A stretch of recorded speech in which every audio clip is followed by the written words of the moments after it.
In this tutorial, you will learn how to use the rotation wizard to apply crop rotations to your fields. Before changing anything with your fields, make sure to save a snapshot of your database by clicking on the Save Snapshot button at the top of the screen, or by going to File and Save Snapshot.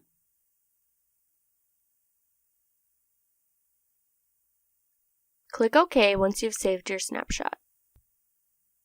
If you make a mistake in the wizard, you can click on Revert to Last Snapshot to return the database back to its last saved snapshot.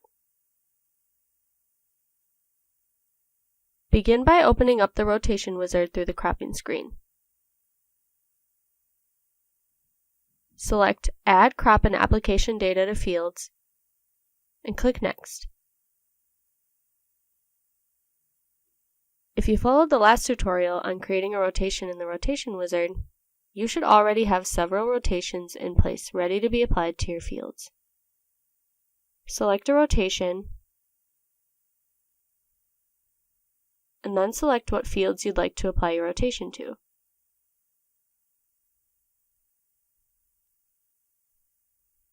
You can also select any group or subfarm you created in the field screen that you'd like to make changes to. To learn how to make groups or subfarms, watch our other videos on the field screen. Once you've selected your fields, click Next. In this screen, you will begin making adjustments for each field. Let's begin with adjusting the start year. When starting a new farm, we recommend that you include at least 1 year of previous crop history to account for any first-year legume credits. If alfalfa is included in your rotation, we would recommend that you include 2 previous years of crop history, so second-year legume credits are accounted for in your cropping plan.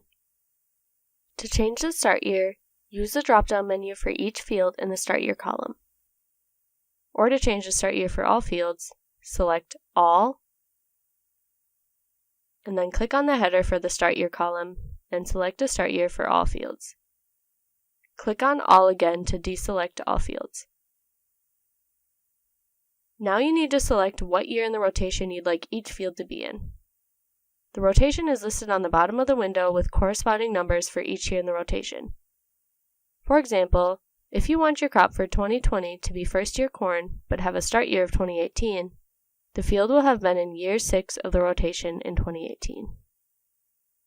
If you're operating with a long rotation like this one, you should keep the number of rotations at 1 since planning 14 years ahead would be unnecessary.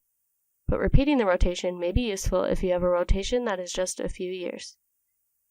The soil test date will be set to the most recent soil test entered in SnapPlus for each field. Note whether each field has been farmed on the contour or has filter strips. You can again adjust this for all fields if you want by selecting All in the left-hand corner of the field list. Once you're done adjusting, click Next. Scheduled applications will then appear according to the year in rotation. Adjust any applications to your liking, and click Next once you're done. You will now be brought to a screen asking you to verify changes. Either select Apply and Continue to keep working in the rotation wizard, or select Apply and Exit to return to the cropping screen. Now you can see the updates made to your fields in the cropping screen.